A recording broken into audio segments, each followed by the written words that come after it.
So, Sir Andy Murray, a big welcome to Control the Controllables. How are you doing? Yeah, good. Thank you. How are you? I'm very well, Andy. And we've had your coaches on the show. We've had your mum on the show. We've had your brother on the show. We've had fitness coaches on the show. We've had your friends on the show. But it finally took your father-in-law, Nigel Sears, to come on before we could persuade you to come on to Control the Controllables. So I guess we know who wears the trousers in your relationship, Andy. Yeah, yeah. I've got to keep Nigel sweet. Yeah.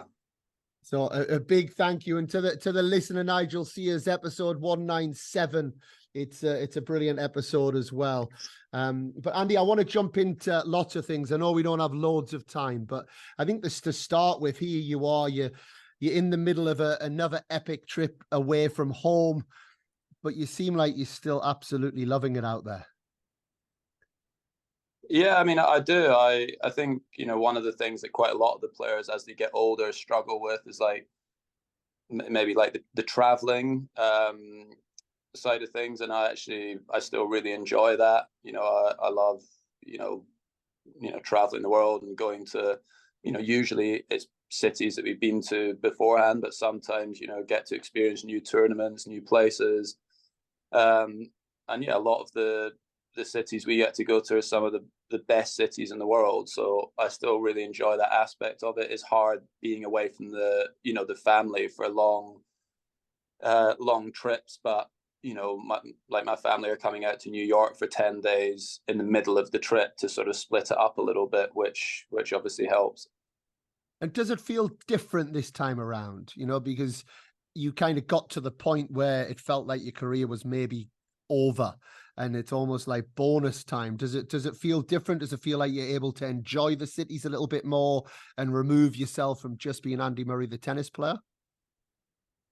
Yeah, I mean, I think it's something that, well, I don't know if it's the case for all of the players, but certainly, yeah, I wasn't as curious about going out and seeing the cities when I was younger. Like I pretty much would arrive, go to the hotel and just split my time between the hotel and the tennis courts. Whereas, yeah, as I've got a little bit older, maybe sort of spent more time away from the sport, like started to realize like how fortunate you are to get to go to these places. And I try now to, spend a little bit more time seeing some of the sites and, going to museums and things like that, which I never did at all when I was younger. So yeah, I don't know if it's like enjoying it more, but just sort of going outside the tennis bubble a little bit. Experiencing more. it more, yeah. Yeah. And what about when that comes to competing? Because I guess it could go one of two ways in some ways, that this is that I've got these extra years. I can now just go and play with a freedom. Yet you're arguably the greatest competitor, one of the greatest competitors to ever play the sport. And the time that you're about to finish is getting nearer. Does it go the way of being able to play with more freedom, or does it feel like shit, I've got to do it now, and it applies even more pressure? In that respect, it still feels the same to me. Okay. I'm certainly more aware of like having less opportunities, to come back and, play at Wimbledon or, any of the majors really. I don't know how many more times I'm going to get the chance to do that. So maybe, after those tournaments, you feel the disappointment a little bit more because, yeah, you might only have one or two chances left to play there if you're lucky. So I didn't think about those things as much again when I was younger. Like, when you're 20, you're not thinking about, Wimbledon in 15 years time. You're sort of just on to the next tournament. Whereas, yeah, I'm a bit more aware of like the time frame that I have left to play with now. And in terms of that as well, if we almost split your career into those two periods, kind of pre big ops and post, the game itself, the men's game, twofold question, Andy. What's changed in the last 5-6 years in your opinion? and what stayed the same and almost you think will just stay the same and see the test of time in the men's game? Well, I think there's more players that they're serving bigger now, Yeah. and are serving at a higher percentage of first serves in, and I think that's because players are getting taller now. It feels like to me, and yeah, my observation of like the younger generation is that yeah, they're a little bit bigger. They're moving. All of them are moving extremely well, but have sort of longer levers than the previous generation, and that they have bigger strengths, but Yeah. maybe some more obvious weaknesses. If I think to players like Ferrer and Nalbandi and those guys that were kind of at the top of the game when I was coming through, there was a lot of those types of players that were very solid all round. Yeah. Whereas I would say now that there's more players that have a big first serve and a big forehand, but maybe are a little bit weaker on the backhand side, or maybe don't quite have the same returns and hand skills.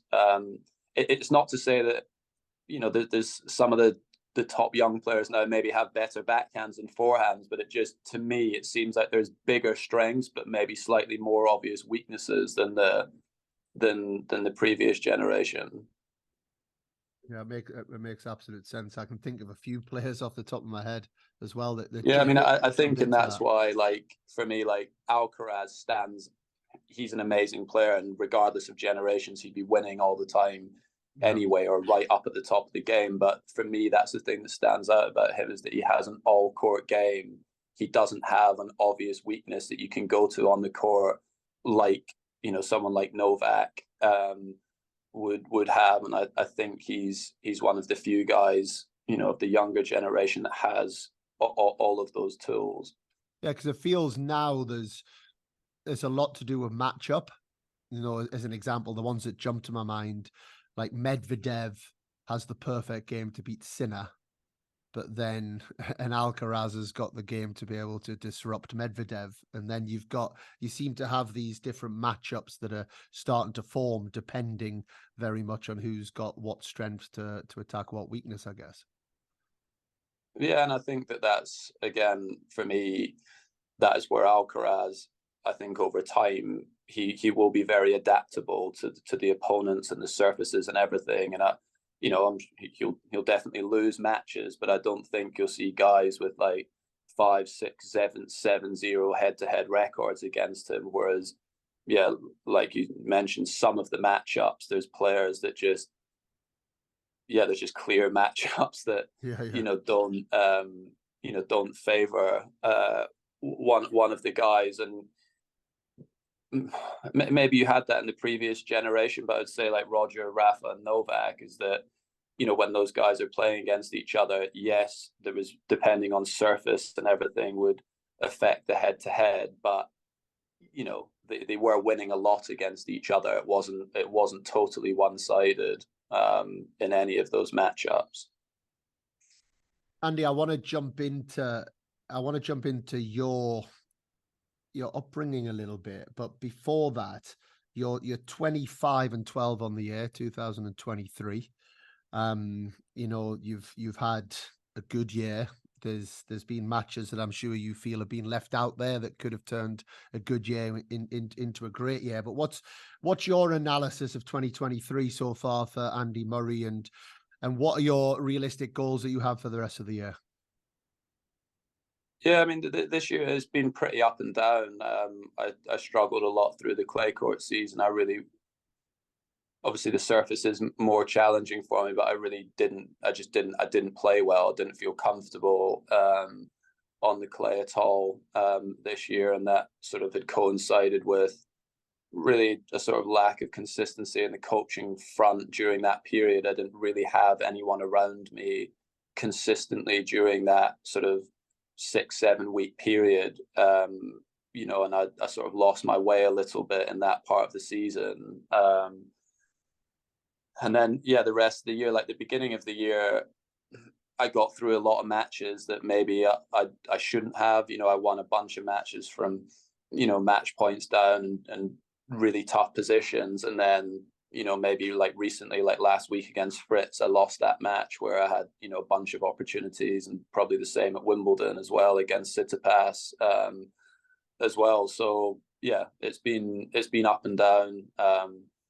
A couple of results here and there really could have changed things. I did feel like the draw had opened up a little bit at Wimbledon for me had I got through that match with Tsitsipas, but wasn't to be. And yeah, we'll see what happens the rest of the year. But I definitely, last week I played much better tennis in terms of the way that I need to play if I want to win the big matches. So hopefully I can continue on that path.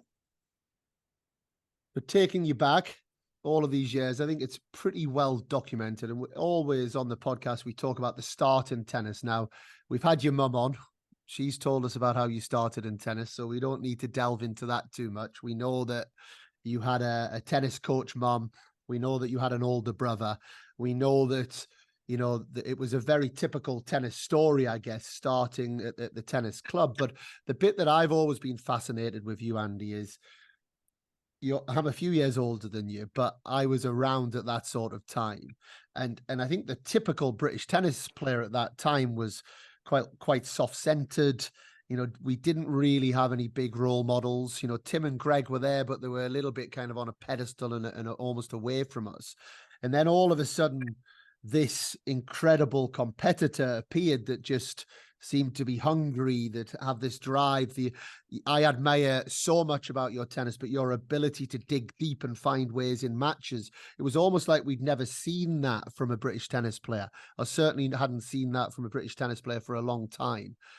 Where did that come from? Well, I think it's difficult to know exactly where it came from. I really do think that growing up with, a brother who was also in the sport, who's, Jamie's 15 months older than me, and he was a really, really good junior through until sort of 14, 15 years old. And just competing with him, like as a kid, he used to beat me at everything when I was little. And I see it in my own children that, the younger ones, they seem to be the more competitive ones, because you get used to losing at a young age, and it's extremely frustrating, and you're always wanting to beat your siblings or be able to do what they're doing. And yeah, because so much of our upbringing was in sport, so it wasn't just tennis we played with each other, it was golf, football, table tennis, any of the games that we used to play around the house. Jamie was always a little bit better than me, a little bit faster, stronger, smarter. So he would beat me a lot when we were kids. And my feeling is that by, that is what used to drive me to improve and get better at things, was trying to beat my older brother. And yeah, and then it just became, normal for me. It was like trying to figure out ways to, to win and get better. And, it took me until we were about 9-10 years old before I started, getting the better of him at tennis. But that's my feeling of where it came from. But I'll never know for sure. And when you reflect now at 36 years old on the horrendous event that happened back in 1996 in Dunblane at the school that you were at, do you think that had an impact, that the trauma that you went through, the then togetherness of a town that comes together? Do you think, we often look at success stories that there seems to be some traumatic event that has happened? I don't know how you've reflected on that over the years. Yeah, I mean, again, I don't know. My memories from that time, are not great. Yeah, I mean, obviously what happened in Dunblane was, it was horrific. but then also like at that time, there was like 3 quite major events like in my life at that time, which was obviously Dunblane, quite soon after, our parents separated, and then very soon after that, Jamie moved away to Cambridge, Cambridge, that's right, yeah. away from home. And as I was just saying, like I used to do everything with Jamie, like as children. It was, yeah, we were.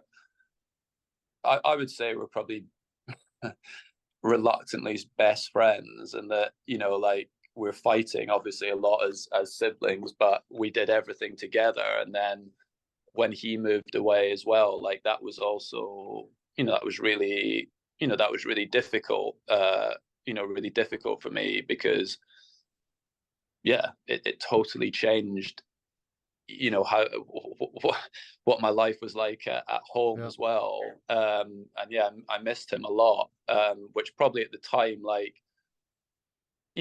as when you're a kid, you just kind of you sort of get on with things and you adapt to stuff. But yeah, I think that all of those events, like in quick succession, were not easy. And how cool is it that you've then gone on to have the careers you've had together as well, and walking on the court, representing the country. It's just an unbelievable story. And the other thing from that time, you mentioned about your parents separating. We all know your mum.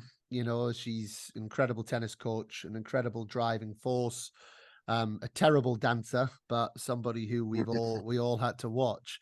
But your dad, not so much. And your dad hasn't been in the limelight as much. We obviously see him at your matches. How big of an influence has he been on your career?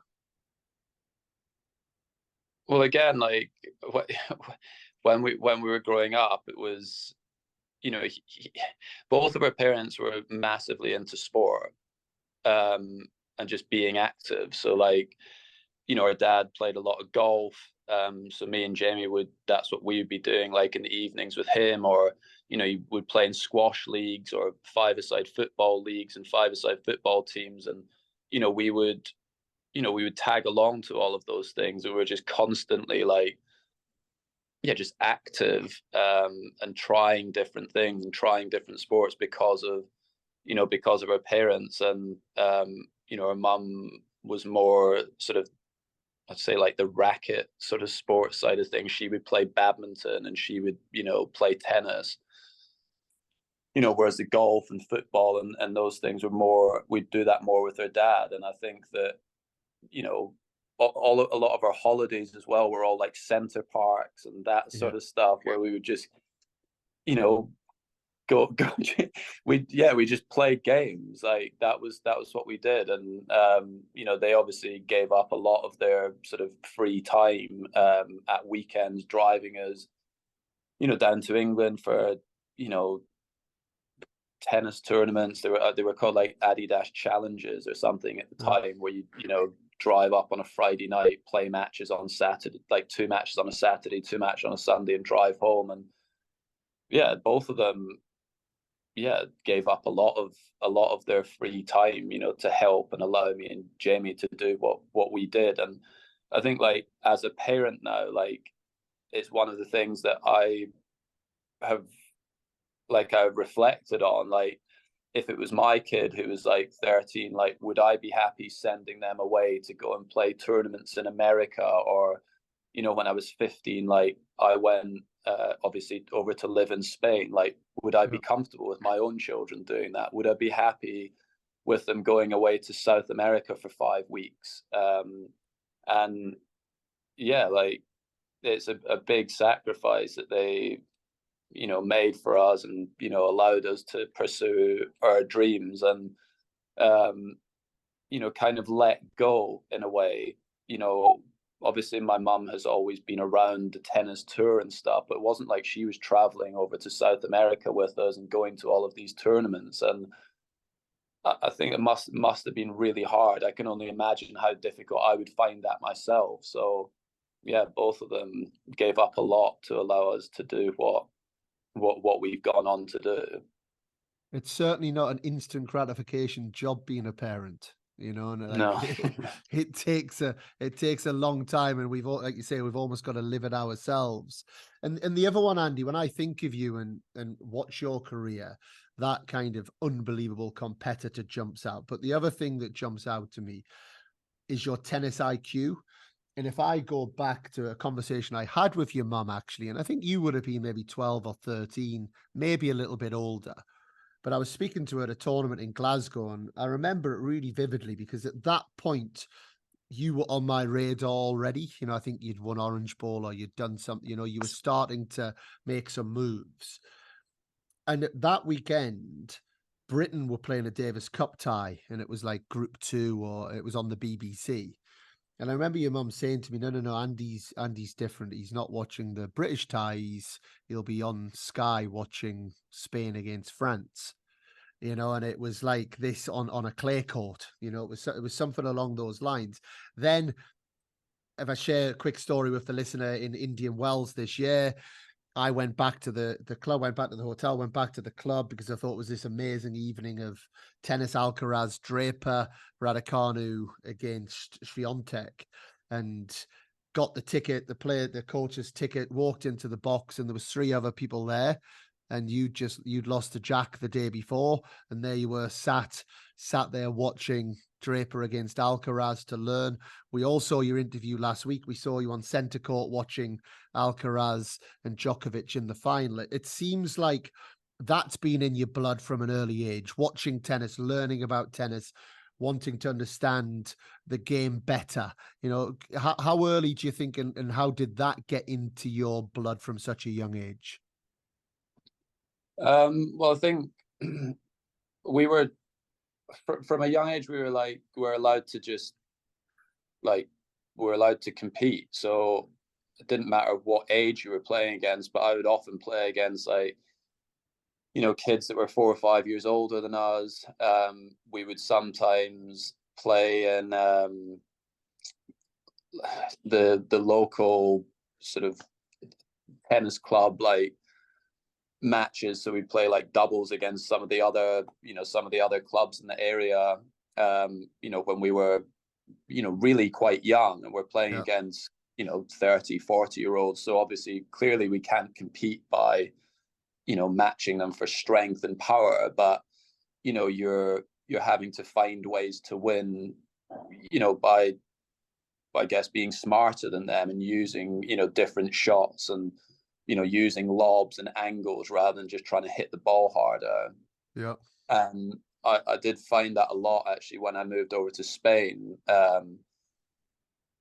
because again, I was always training with grown men most of the time. I was only 15, that I couldn't match them, for strength, that I had to play a slightly different way to win against them and compete. And physically, I wasn't very strong, to be honest. Like as a junior player, I was pretty thin. Probably didn't look like a great athlete at the time. So I had to use like my brain and my hand skills to try and beat these men basically. And I think it's probably a combination of those things, like playing up age groups and playing against older people since I was really young. I think has probably helped that, because you couldn't just win by brute force. You had to find a different way.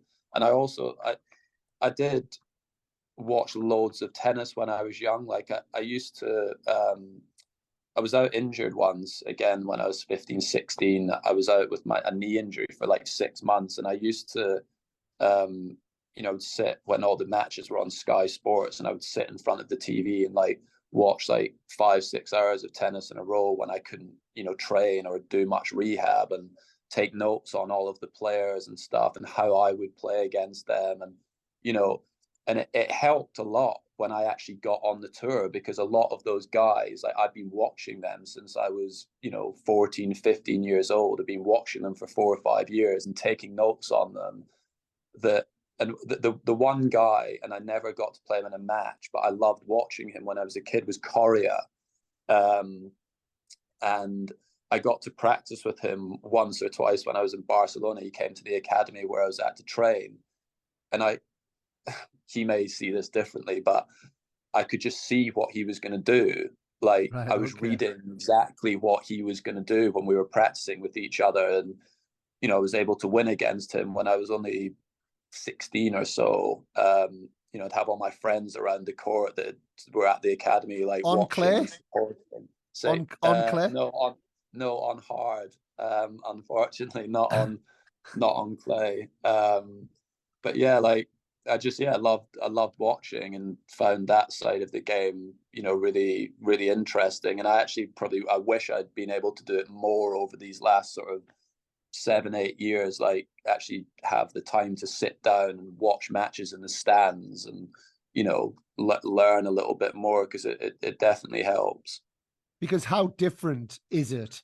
and I believe it's massive to watch a whole match and understand the context, understand the ebbs and flows, understand people's patterns under pressure, people's behaviors under pressure, than it is right now. There'll be a lot of kids that watch tennis, but they're watching tennis TV on Instagram. They're watching the underarm serve, the through the leg shot. They're watching the highlight reel, which is so different to watching a full tennis match. Yeah, and I think one of the problems with that is that, like, yeah, when someone hits an underarm serve, and I've hit a few in the last couple of years, and with sometimes it works, sometimes it doesn't.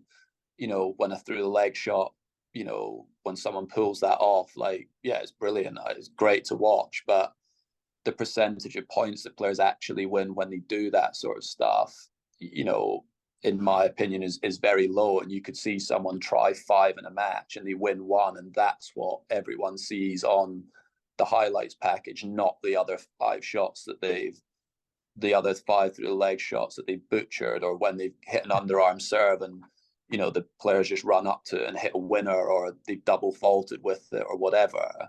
And yeah, and generally that Alcaraz is probably an exception, because most points that he plays are highlight. But what tends to win matches is the consistency and repeating, like, high percentage tennis over and over again, and executing that under pressure, not hitting one through the leg shot here and there, that doesn't work the majority of the time. So yeah, it is probably it is a bit of an issue with the way that people see tennis now on social media. Like, yes, it's It is. entertaining and it's fun. I like watching it, but watching a 3-hour tennis match, the very few points are like that. Absolutely. And one of the most impressive stats I think you have, Andy, is 11 Grand Slam finals. Not many people talk about that. 11 Grand Slam finals, 3 wins, 3 Grand Slams, double gold medalist, world number 1, Davis Cup winner, and there's been so many amazing tennis players over the years, but they haven't reached that kind of immortality level of doing those things. And you're one of a very select few that have. I know there's not a magic secret potion. I know it's not quite as simple as that. But what is it? What is it when you reflect on that? Because we take the newcomers, Alcaraz, we've talked about. He's got it. He's got it. Swiatek, she's got it. But there hasn't been that many. So going from being an amazing tennis player to being those ones that year in, year out are making Grand Slam finals, winning Grand Slams that you have done, what would you put that down to? I mean, I think there's certain players that are special and have everything. But yeah, the thing that probably separates the top players, is probably the mind. And I know people say that a lot, but it's not just. I often see it used just based on, like, someone's mindset during a match or in an important moment in the match. But to me, there's a lot more to it than just that. It's, how do these players, like, how do they deal with losses? Like, how do they learn from setbacks? You know, how is their mentality like every single day during the year, like when they're training and when they're, are they cutting sessions short in the gym? Are they, out partying when they should be in bed, sleeping and preparing for, the next day's work? And, it's not as simple as, just, oh, that person's really good, like, under pressure, or, when they're in a third set tie break. That's what everyone sees on the TV or when they're watching in the stands. Yeah. But to me, it's like the thing that separates the top ones is that they're able to do that, like, day after day, like consistently, year after year. And that's why, yeah, the guys that have been up at the top of the game, certainly during my era, been, what's incredible what they've done, because you can work extremely hard for 10 years and, be right on it for all those 10 years. And as soon as you drop off for 6 months and you're not focused, on your practices, and you're not doing all the right things away from the court and your training and everything, you aren't going to stay there. And that's what's been amazing to me about what Novak and Rafa and Roger have done. Yeah, it's just that longevity of clearly loving the game, but being able to just, work hard and focus on their tennis for such a long period. It's not that you can't enjoy other things. It's not that you can't enjoy life, and you solely have to focus on tennis. It's just when you show up to the practice court, are you working hard? Are you putting in the right effort? And when you show up to the tournaments, like, are you giving your best? And yeah, it's very different to what a lot of people, I think, when they talk about mindset and mentality, Yeah. it's often just about what happens on the match court. And to me, what separates the great athletes and the great players, it's what they're doing away from the court as well, consistently, day after day, when there isn't anyone watching. And that's arguably the harder part of it. And you need a complete obsession to do that.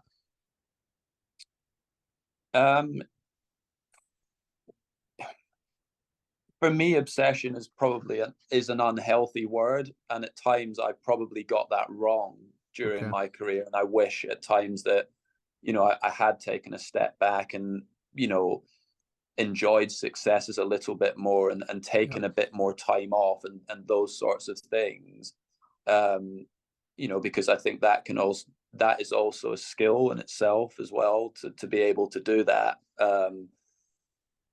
And I wish I'd been better at that during my career. I at times would have been like too hard on myself, or after, a really good week, like just straight on to the next tournament and not enjoying, like, the wins, or being too hard on myself after, a difficult loss. The thing I'm proud of is my work ethic and what I've put into, my career. Like, I'm glad I did all of the hard work. I wish at times, though, I'd been able to take a step back and say, now it's time to rest and, take a little break. And yeah, I don't think you need to be obsessed with the sport, to get those results. But I do think you have to have, yeah, lots of dedication, to be up there for a long period. When we talk about mindset, Andy, there's two things I've always wanted to ask you. And it's two probably quite defining moments in my tennis life, if I'm honest. And I've kind of, I think we all have, especially British people, but you've obviously developed a lot of global fans over the years, but we've kind of, a lot of us have lived our tennis lives through you, and Yeah. because we were brought up playing against you, we've watched you from afar. And there's two words I want to touch on. One is belief, which I I think is a very powerful thing. I felt it very strongly playing against you when you were coming through, that you had it. I felt the same thing with Leighton Hewitt when I played against him as a junior. I haven't seen it that up close and personal that much. But it was the 2012 semi-final Australian Open. You kindly invited myself, Josh Ward-Hibbert, and Liam Brody. They just won the men's doubles at the Aussie Open, at the boys' doubles at Aussie Open, and you invited us to come and sit in your box for the semi-final match against Novak. And I sat there mesmerized. Like, it's one of the best experiences of my tennis life. And I sat there, the intensity of that match, the drama of that match. And you won, as you'll remember, a 7-6 third set. But it felt like you were riddled with doubt in that set. You know, Novak, you hadn't really got over Novak in those big moments. And I felt like I witnessed something that day, that your belief system, something happened in your belief system, almost to the point where you were like, oh my God, I've just won that set. I can't, to the point that then actually you switched off maybe for the start of the fourth set. So I've always wanted to know what you took from that match, because 2012 was when the real stuff, when we're talking about you getting to the absolute top of the game, started. Obviously, finalist then at Wimbledon, winning the Olympics, winning US Open, then going on to win 2013 Wimbledon. How impactful was that match when you reflect back? Well, when I did a Instagram thing with Novak during the pandemic, and both of us agreed that of the matches that we've played against each other, that was the best level of tennis that we'd played, you know, against each other. And I'd probably say, like, up until that point, it wasn't like I'd not played any good matches in, you know, the latter stages of slams. But it's definitely one where I felt like I'd gone out and sort of stuck to, you know, a game plan, and, you know, played the way that was going to give me the, you know, the best chance of winning those matches. And, you know, I'd executed, you know, really, really, really well. You know, matches like that 10, 12 years down the line, they look better now when you see what Novak's gone on to do in Australia and how difficult it has been to beat him there. But yeah, certainly at the time it was like, yeah, that was me playing some of my best tennis in, you know, the latter stages of a Grand Slam against, yeah, one of, if not the, you know, the best player in the world at the time on that surface. And yes, I lost it just, but you know, it was a clear sign that I was really, really close. And, you know, providing I kept, you know, doing the right things and, you know, working on the right things, I was going to get more chances to win, because up till that point I hadn't had loads of chances. You know, like, obviously I've beaten Rafa at the US Open, but when I'd come up against Roger or Novak in the slams, hadn't really got close before. And that was the first time that I'd really, you know, pushed them hard, and yeah, got really close to the win. And then the second word for me is acceptance. And 2012, I think for me, again, the loss to Roger, it was actually my son's christening, and we were all sat around watching the final, and, you know, everyone was completely grasped by it all. But you then opened your heart to the world. You know, you showed that vulnerability. But I remember something you saying is maybe a couple of days later, you said that maybe you'd accepted that on that day or on that period that you might never win a Grand Slam, you know, and that almost became when the floodgates then opened a little bit, which is one of my beliefs in the mind. Sometimes when something's too big, we can't accept that we're never going to do it. It's so hard to get there. So how defining was that for you? Because it felt like you coming out to the world and speaking like that and speaking with such vulnerability. You then went on to win the Olympics so soon after. You then went on to win US Open pretty much soon after, and then the next chance you got at Wimbledon, you then won Wimbledon on the back of that. Was that, again, how defining was that kind of acceptance moment and that vulnerability moment? Yeah, so yeah, when I lost that final in 2012, it was definitely most like upset, disappointed I've been after a match. And it wasn't just like on the court. I was like really, really down after that. For quite a few days. And I'm not 100% sure if Roger said it in his speech, but I'd heard it a lot over this period, when I'd got close to winning slams. It was like, oh, don't worry, like one of these will come your way type things, like you're going to win one. And it doesn't work like that. No, And you've doesn't. actually seen it in this generation now, the generation after, my one. So in between Alcaraz and my one, that there's very few players that have managed to win slams. Yeah. And it was not easy winning slams against those guys. And I was fine. That was another thing that was, making it hard, was that when I got to those major matches, Grand Slam finals, I was coming up against guys that won like anywhere between 6 and 14, 15 Grand Slams. And it was tough. And I remember like a few days like after that match, obviously I had the Olympics was just a few weeks away, and the experience that I'd had at the previous Olympics in Beijing, I'd totally blown it. Like I arrived there off the back of winning Cincinnati. I was probably one of the favorites going into it. And I got like completely carried away with like, I went to the opening ceremony. I think I was playing the following day, just hadn't drunk enough. I'd lost something, like I weighed myself after my match. I cramped in the first round and lost in the first round of the Olympics. And I'd lost like 5 kilos since I'd arrived, and was so excited about being in the Olympics and, being part of the opening ceremony and, meeting all the other athletes and that sort of stuff, that, just taking my eye off the ball of like what I was actually there to try and do. And I promised myself, like, if I ever get the chance to do another Olympics, like I'm going to do like everything to, you know, try and, try and have a better experience, and try and win a medal. And that, off the back of that Wimbledon loss, where I, really down and disappointed, I had like 2.5, 3 weeks before the Olympics started, and I was like, okay, this is the position you're in last time at the Olympics. You need to get yourself back on the court and training again.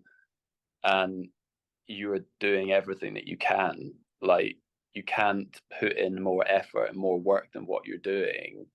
Like, if it happens, it happens. If it doesn't, like, it's okay. Because yes, like winning tournaments and winning majors and all of that stuff is great. I'm not going to say otherwise. It's brilliant, but not everyone is able to do that. And what really matters, and I don't think this is just in tennis, but in all walks of life, is that all you can ever do is give your best effort and try as hard as you can. You can't do more than that. And at that moment after Wimbledon, between the Olympics, was where I probably accepted and realized that for the first time, that like, this might not happen. You might not win a Grand Slam, but you are doing everything that you can to give yourself the best chance to do that. And it so happens that off the back of that, I won the Olympic, won the US Open, and it's easy to sit here today and say, oh, it was just purely because I'd accepted, that I might not do it. But I do think that having that sort of slight shift in mentality and mindset, it did help me a little bit. It certainly helped me to get over the Wimbledon loss and helped me to prepare properly for the Olympics. Andy, I could talk to you all night, and I don't want to. So I want to move. Because we do a quick fire round of the controllables. Maybe I have so many other things I want to delve into. Maybe we do episode 300. So I'll maybe save Okay. that for you as well. But I also want to do a little quick fire thing as well around the legend of Andy Murray, and you're still playing. You've still got your own story to tell as a tennis player. So I don't want to go into fully the legend of you yet, but in 4 different categories, and just to almost give you the category and you to talk briefly on it. And when all is said and done with your playing career, you will be remembered massively for your achievements as in the men's game, without a shadow of a doubt. But I've said this for a while now. I think arguably you will also be remembered as much in the women's game for the impact someone in your position, the way that you have spoken out, the way that you have challenged people. And from myself personally, you've definitely challenged me on subtle sexism that's there that just I wasn't aware of, but because you brought it up. And I remember the one reporter saying about somebody winning the Grand Slams, and then you mentioned Serena, and just those kind of subtleties. You've made a massive difference. And in terms of you doing that with that single-mindedness that it takes to have had the career, how have you found the time to be able to put the energy in to equality in the sport? And just very briefly talk about that and what we can do as a sport to bring that to the forefront even more.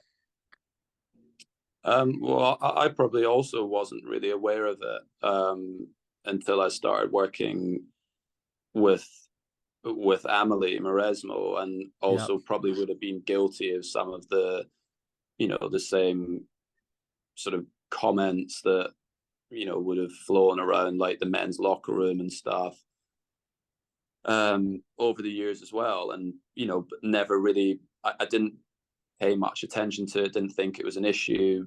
But then when I started working with Amelie was actually when I realized that this is actually a bit of a problem. Some of the stuff that, other players and their coaches were saying to me about her and about, just women in general. And then the way that it was covered in the media, like after losses and stuff, like never ever see anything about really about coaches of players when there's losses and things like that. But when I was working with Amelie, that relationship was sort of under a lot more scrutiny. And I had it from my team as well, like after losses as well, that it was like, like she's not the right person for you or whatever. And it's like, well, why not? Like if I was working with a former number one in the world male player, like nobody would be questioning it. And then off the back of that and some of the comments and stuff, I then sort of spoke to my mum a bit more about it, because my mum she'd sort of mentioned it to me and my brother a little bit about what it was like for her, like at times, but never really had many conversations about it. But then I obviously had her that I could, reach out to and say, well, what's it been like, that people are saying this and, asking these sorts of questions. And yeah, and then she was able to tell me like, yeah, like, it has been really, really difficult. And, my mum, she is amazing. Everything that she's done for not just me and Jamie, but for British tennis, she's been incredible and is still doing today. But yeah, she's obviously had her challenges as well, and I was fortunate to have her as sort of someone I could really talk to about it. And I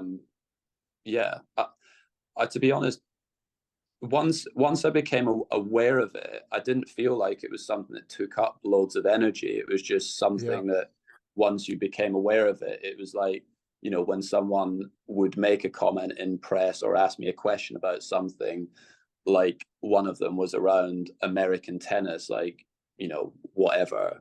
not being great or something like that, and they've had like, That was it. Serena at the time who'd won like 20 odd Grand Slams. It's like, whoa, like hang on a second, like, Yeah, yeah, yeah.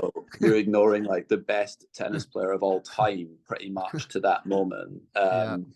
And it just becomes once I became aware of it, I didn't feel like it took up much energy, and just felt like anytime I had the opportunity to support, or speak up for, women's tennis or the female coaches, like I've tried to do that. Brilliant. And you've done an amazing job on it. The next one is British tennis. You mentioned British tennis. I actually had Jan Stochers, who was the performance director of Czech tennis. Actually, I spoke to him a couple of days ago. He's up episode 199, which was fascinating. The Czech way that they've had this kind of just conveyor belt of players, certainly on the women's side over the last 20 years. But, really interesting to hear. I've been in Spain for 13 years. You spent a lot of time in Spain. There's a very clearly defined way that Spanish tennis works. If you were the performance director for British tennis, what's the first couple of things that you would implement? Cool. That's a good question. The simple answer is I don't really know. I could give a few suggestions as to maybe some things that I wouldn't do, or things that I would support, because I experienced a bit myself as a player, and I've seen it quite a lot over the years in British tennis, which I really don't think is helpful. And I think we could do a much better job of is, for example, top young junior wins Wimbledon juniors, for example, and let's say they've been training in their hometown in Manchester. There's always been like it feels to me like the governing body always wants to take that player and put them into their environment, and have their coaches around them, and have an element of control over that player. And my opinion is what should be happening with those players is that they should be getting supported in the environment where they've grown up. It's not to say that their environment is necessarily perfect, but it can be very disruptive to a 15, 16-year-old moving out of an environment that they're really comfortable with, a coach that they're really comfortable with, moving away from their parents. I think it's quite a difficult time in lots of children's lives, that like there's a lot going on at those ages. And I feel like that has happened a lot with our best young prospects. And I've heard a lot over the years of British tennis that, we always have good juniors, but we always, we struggle a lot to kick them on and push them up to the top of the game. And my feeling is that, the individual should be supported to make the decisions that are right for them. And I feel like that would,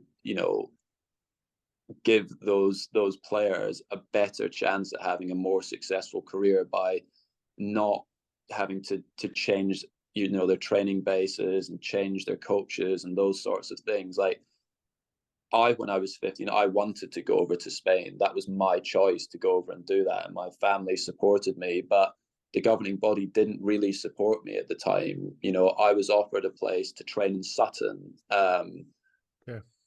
at the sort of national academy there at the time, and I didn't want to do it. I didn't like the setup. I thought it would be better to go over to Spain, and I was offered everything to train at Sutton, full, training program, expenses, coaches, paying to go to tournaments, all of that stuff. Whereas by choosing to go to Spain, it was like a third of the training costs were funded, to go and train over there. And, my family we had to find sponsors and find, money to go and train over there. And again, that's one of the sacrifices that my parents made, and I'm very grateful for them, for doing that. But I feel like that happens quite a lot, and I still see it today, that when someone does really well, or a young junior's doing well, it's rather than like going, oh, brilliant, like, their coach has done an excellent job there. They're clearly doing great work with them. Let's support that coach and the player, you know, offer them like advice and help with their whatever strength and conditioning and nutrition and all Yeah. of those things, but let's not take them out of the environment where they're comfortable and are having success and are learning, because it's also extremely demotivating for the coaches as well. Like if I was working with a kid for like 4 or 5 years, and as soon as they start to show promise and you know look like there's a chance that they could become successful, and it's like they just get picked out of Yeah. that environment, as a coach I'd be like, that's a bit shitty. Like I've done all that work with them to get them to this point, and you've decided like we're the right people to, Yeah. to take them on. So that's one of the things that I would change, and that's purely from a performance side of things. There's clearly other things that probably could be happening at grassroots level and schools and everything like that to try and help get more kids interested and into the game. But I don't know, because I don't spend enough time like looking at those sorts of things. I just know more from the performance side, what I've seen over the years, and that's probably the main thing that I would try to avoid. Very good. What we basically, my summary of speaking to Jan a little bit yesterday on the check system is that the system adapts to the player, not the player adapting to the system. And I think, and I think that's in a nutshell what you've said. That for many years, the LTA system, the players being expected to adapt to the way that they work. Whether that's working with the coaches, whether that's location, however it might be, and if there's maybe one thing we can take from the Czech system, it's that ability to adapt it. So very good. The family name, the Murrays, the massive name.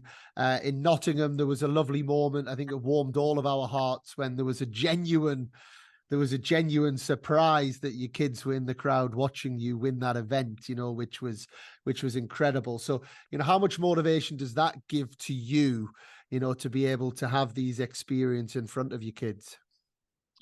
Well, I really thought it would. And it was something like when my kids they're still young, but when they were younger, that I was like, oh, it would be nice to keep playing, so that they'll be able to potentially see me play, at Wimbledon, or, to understand what it is so they were old enough to understand what it is that I do for a living, and they don't care.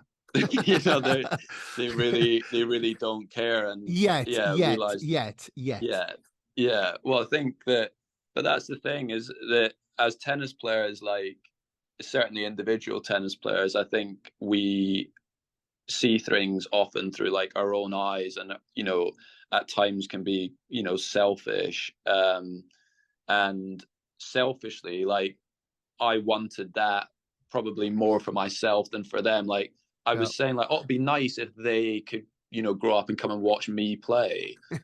But then when they've come along to do it, like they're really not interested in watching me play tennis. Like they're more interested in being in the players lounge afterwards, and playing on the table tennis table, or playing table football, or just playing hide and seek, or whatever. And maybe further down the line, they might be like, oh, that's quite cool that their dad was a good tennis player. But it's not my sorry. No, go. Yeah. Sorry. No, my kids, my family have been unbelievably like supportive, and my wife, and encouraging me to like keep playing, and to to keep going, which has made a huge help. If that wasn't the case, obviously, I probably still wouldn't be out here. But I feel like rather than them being a motivating factor for me, like I don't know, like I don't really know how to phrase this, but like they're pushing me like to keep going, rather than me sort of looking at my children and saying, oh, this is why I'm still playing tennis. It's more that my family are being so supportive and motivating me in a different way to get back out there and keep trying, keep going. And although it's a small thing, like one of the I can't remember after which match it was, but it was at some stage in the last year. I'd come home and I'd lost, you know, in the tournament that I'd come back at. My daughter said to me, "Oh, you know, Daddy, did you lose your tennis match?" And I was like, "Yeah, I lost. You know, so that's why I'm home early." Type thing. And she was like, that's okay, Daddy. Like, you just keep working hard and you try, you know, Oh, you try bless her. again. And yeah, I was happy that, because you know, I try to tell that, you know, to them, and you don't always know whether your kids are listening. But yeah, it's nice, like, to hear, you know, to hear that. How old's the eldest? Eldest is 7, and she's actually, out of all of them, is Yeah. the least interested. Okay. Yeah.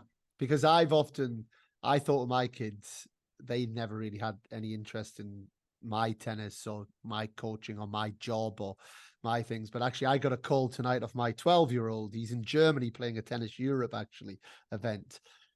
And he hardly ever calls, but he called because his mom had obviously told him I was speaking to you later. And he was like, "How you speaking to Andy Murray?" Oh, he was like, "How are you doing? How have you done that?" He went, "You're so jammy. You're so lucky. How have you how have you done that?" So it's, I think they start to get a bit more street cred when they Yeah. get, you know, so he'll be telling all the other lads, my dad's speaking to Andy Murray, you know, tonight. So like, Okay. I think it does, maybe 11 or 12, it changes a little bit, maybe. Yeah. And I'm not sure. I'm not sure I'll still be going in four or so, 5 years' time. so But there's your motivation. And will they play tennis?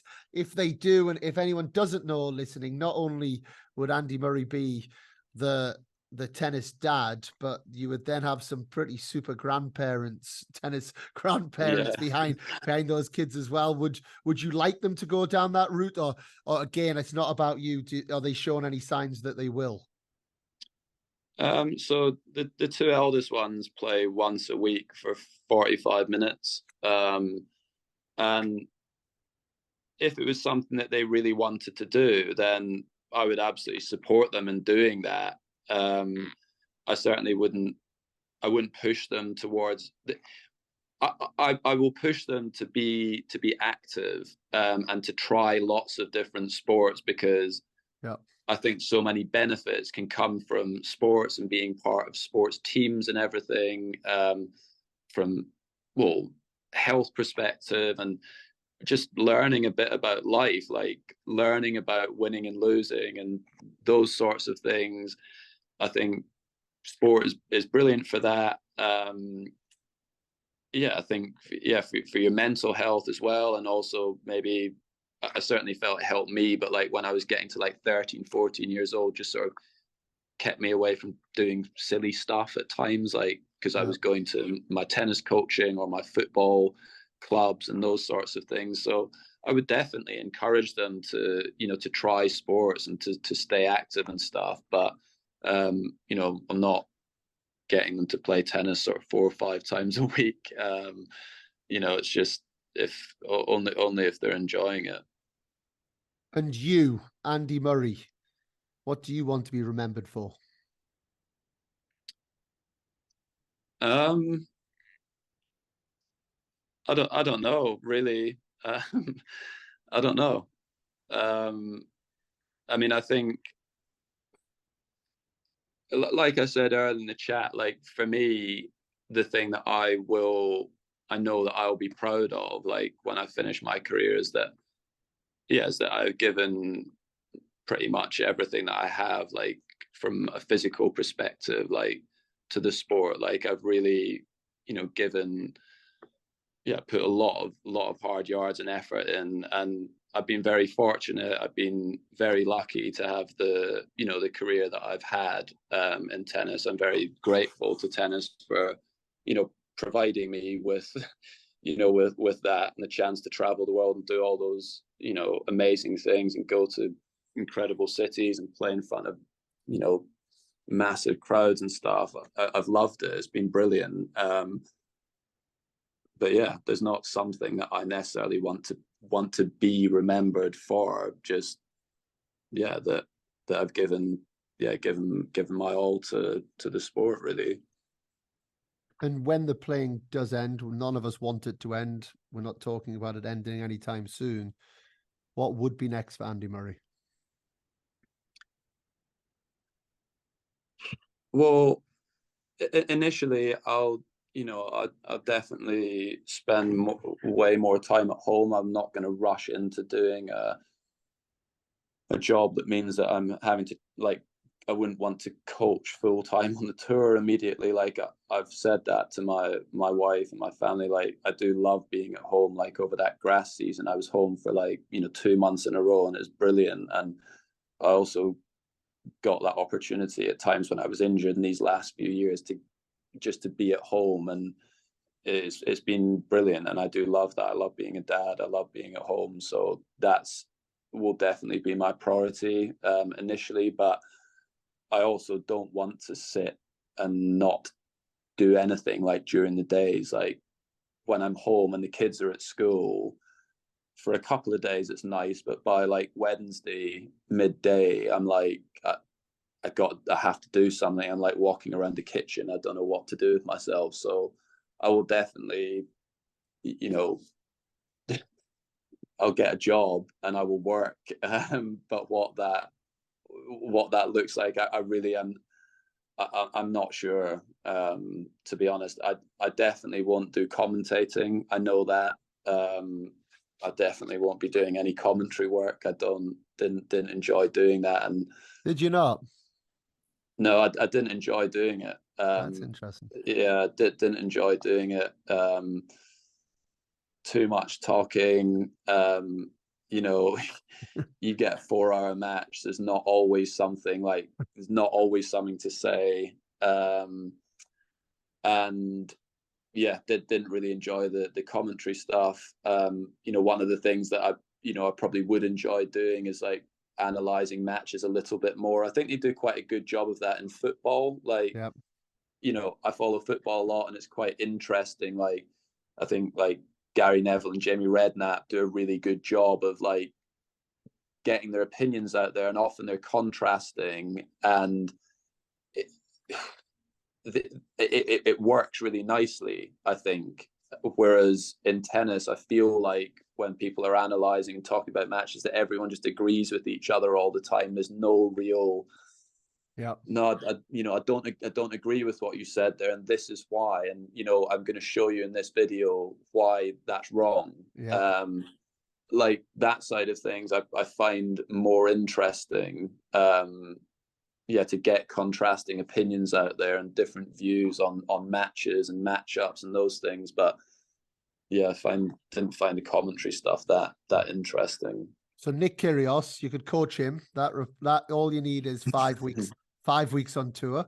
He doesn't play, So that's one job, and then we'll maybe get you and Nick talking about a match. I would imagine you might disagree. so that's it sorted. Andy, before we go to the quick fire, and the quick fire can be really quick if you want it to be really quick. I want to say thank you to you, because to be able to get you on this platform that we've been doing now for the last 3 years. But, for me, genuinely, and I'm not saying this because you're here, you are the greatest British sportsman ever. I truly believe that. You've inspired me, my family, millions of people around the world, and for me to get the chance to publicly thank you on this platform is really special for me. So a big thank you on everything that you've given to us. I'm sure you hear it lots, but I can't say enough quite what you've given to so many of us. So a big well done. Your career's not over. Go and write your next chapter. It's your chapter to write, and I'm sure there's a brilliant chapter. But a big thank you on behalf of myself and everybody involved with the podcast. I appreciate that. Thank you. Quick fire round. You ready? Yeah. Who is the GOAT in your opinion? Just so I'm clear, this has to be like quick answers. It's up to you. Or Andy, I'll stay up until midnight. I'm happy to have as much of your time as you've got. On that one, to me, it is very nuanced, because tennis is not as simple as it's always played under the same conditions. You have a clay court, a grass court, and a hard court, and all around across the three surfaces, Novak has to go down as the best. But if I had a match for my life on a clay court, there's no chance I'm taking Novak over Rafa. On a hard court, I would, but not on a clay court. And on a grass court, I mean, it's a toss-up for me between him and Novak. Sorry, Novak and Roger. And then it's like, well, back in the day, like 3 of the slams were played on grass. If 3 of the slams were played on grass, you know, Federer would have won about 30 Grand Slams. If 2 of these slams were played on clay courts, like, you know, Rafa would have won however many. So, you know, all around, you would have to give it to Novak. But tennis is not just played on the one surface. It's always different. And yeah, like Rafa's by far the greatest clay court player of all time. You know, and then, like I said, with the other surfaces, it's not clear on, you know, on hard courts it is. On hard courts, for me, it's clear. Novak is clearly the best hard court player. Roger had one inside-out forehand that could have changed that history as well. Yeah, yeah, he could have done. And, you know, a lot of people also don't necessarily want to give it to Novak because of how much Roger and Rafa's rivalry and stuff, how much they were loved. And for me, it's not like that. I mean, I've always had a good relationship with Novak. My losses and my career would look better if Novak was the best of all time, you know, but yeah, I think it's just a bit more nuanced than it just being, oh, well, it's him. Because it's not the same conditions every week. Roger or Rafa?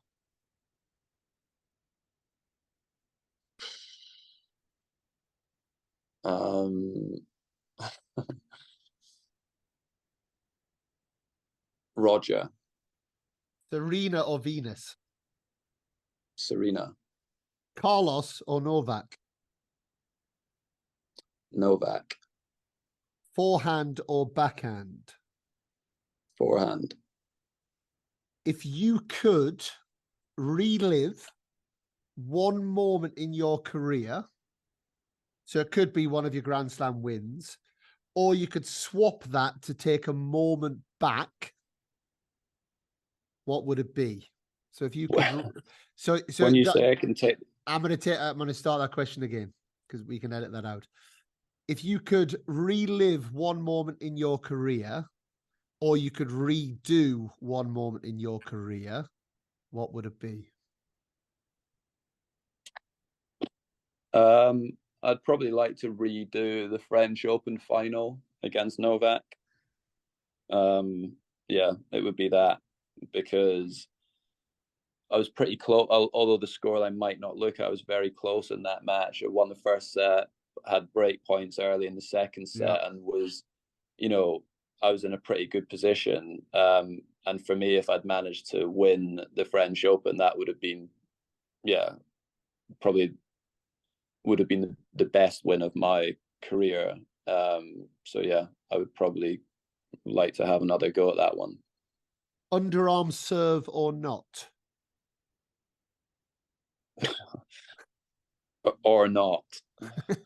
You do it. And I guess tactically you do it for a reason. I guess people are standing in the back fence, then it's become fair game, I guess. Yeah, I mean, I'm not against players using it. It's just I would always rather hit a normal serve than an underarm serve. But I'm not against players using it. I think it's a legitimate tactic. Like you said, players have started returning from so far behind the baseline. The run backs are huge now, allowing them to do that. So it's the only way of trying to get them to return from a slightly different position. It 8-all in the 5th set tiebreak. You don't want to do it and then serve and volley like Davidovich did against Rune at Wimbledon, though. It's not a good move. No. That was bad error, especially on the grass court. And Rooney wasn't standing that far No. back either. It was never going to work. A brain fart if we've ever had one. If you could coach any current player on the men's or women's tour, who would it be and why?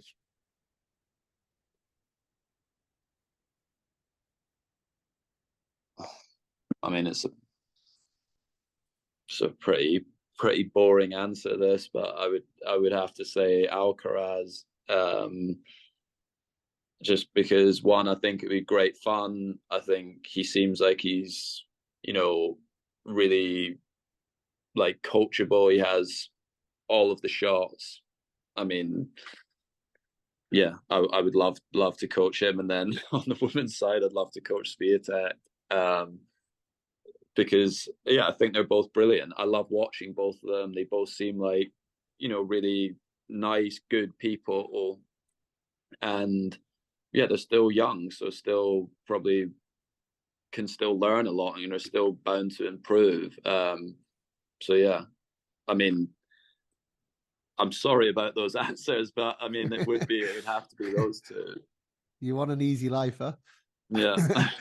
Alcaraz is how quick he learns. I saw him play Punta Romano in a challenger event, whenever it was, and he was like, Ferrero was pulling his hair out. He was just pulling the trigger off every ball and like going crazy, like going for the biggest forehands when he didn't need to. I literally saw him 3 months later playing Davis Cup at Punta Romano, and he'd refined that so much in that 3-month period. It feels like he just catches on so quick, and his ability to, which is scary, when you think of his age, what he's going to be able to do in the next 2, 3, 4 years. Let codes or not? Or not. Medical timeouts or not?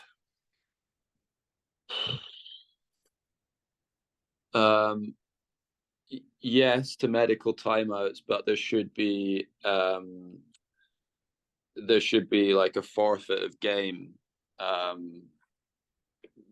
when it happens, to avoid people doing it from a tactical perspective or to break up the match.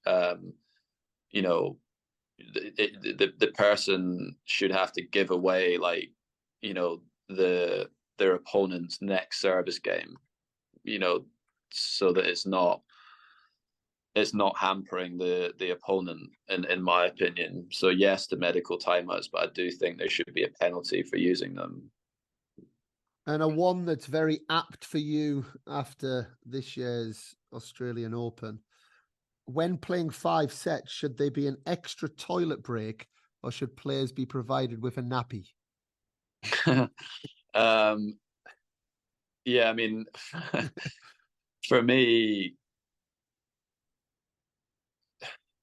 the biggest issue I had with that match wasn't so much the toilet situation. It was more that we finished at 4 a.m, and I think that's just something that tennis needs to sort out, because it is ridiculous. And you often will see people saying, or you'll get people saying, like, you spoiled tennis players, like, try doing a whatever 9 to 5 job, like, just get on with it type thing. But it's not really for me, it's not really the point. It's like, people come to watch tennis matches to be entertained. You want to see, like, the best sort of physical performance that you can. So not just for that match, but hopefully for the rest of the tournament as well.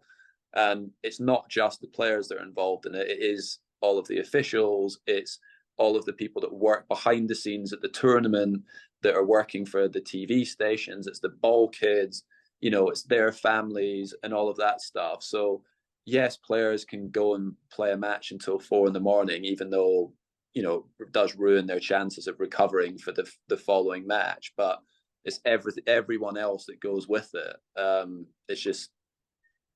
It's so stupid, and they need to find a better way of doing it. But they won't, because they're doing what's best. The tournament will do what's best for them and what's best for them financially.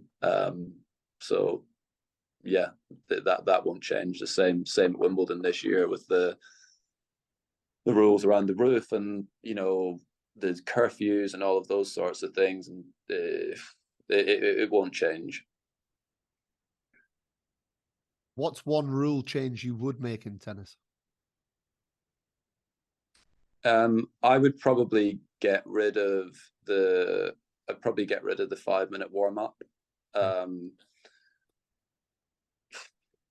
Obviously it would sort of slightly change the way that players have to do things, but because the 5-minute warm up is allowed, we all practice like sort of 2.5 hours before the match, and then get into the locker room, shower, eat, and then warm up and go. Whereas I would get rid of the 5-minute warm up and give players their practice slots, scheduled like before their matches. So players, warm up for, kind of like a football team would. They go out on the pitch, they warm up for 25, 30 minutes on the pitch, they go in, get dressed, and then out they come and they play. I would probably like to do that, but I don't think that'll change either. If Novak broke you serving for the match in 2013 at 5-4, who was then favourite to win that match in your mind? Well, that's a good question. I would think with the bookies, I still would have been favourite, but I don't know if I would have been able to come back from that, because I was also cramping as well. I hit it pretty well, but that was the other thing that was going on at that moment. I was like, I had that to deal with. I was like, if I don't get over the line here, like physically, I'm struggling a lot. I'm gonna cramp. And had that happened, obviously the match could have been curtains. It was really hot that day, but some of it probably would have been nerves and the pressure, the tension. But yeah, I think he probably would have. I think he probably would have been the favorite for tennis. For tennis people, they would have seen that and been like, oh, it's tough to come back from that. From my perspective. What does control the controllables mean to you?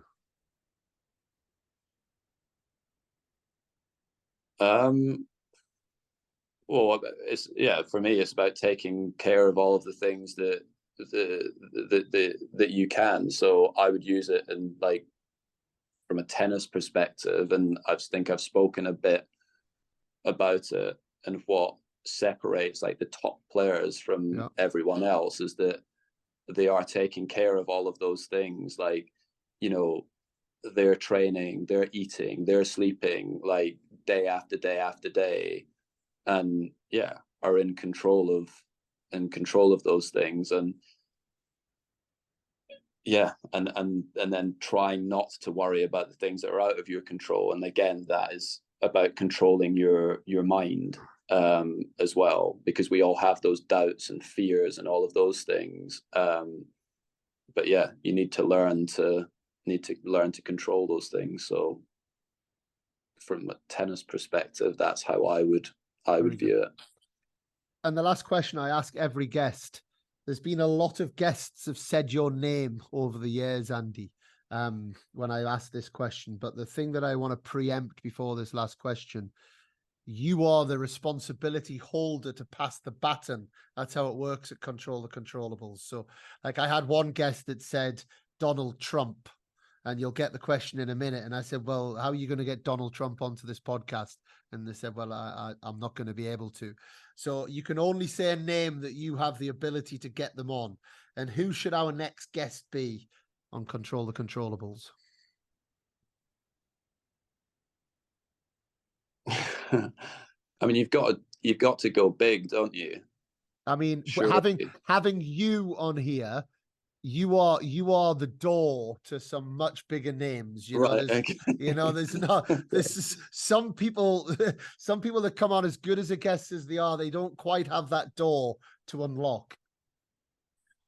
I'm gonna go with. It's a tough one for me between Alcaraz and Medvedev. And the reason I say that is because I think Medvedev, I'm not saying Alcaraz is not interesting, but I think Medvedev's a very interesting character. I think he looks at things a bit differently.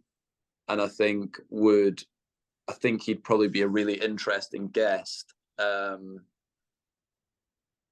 So I'm going to go with Medvedev. Great guest. I will see you in person. I won't keep hassling you, Andy, now that I've got your number. Don't worry. But when I see you in person, I will mention to you, come on, let's have that little word with Daniil. Andy, I can't tell you what a star you are, mate. Like to come on, to give you time like this. And I absolutely love the conversation. Everyone that listened will as well. A big, big, big thank you, and keep doing your thing. We're all fully behind you. All the best over the next few weeks. Cheers, mate. I'll see you in Cincinnati.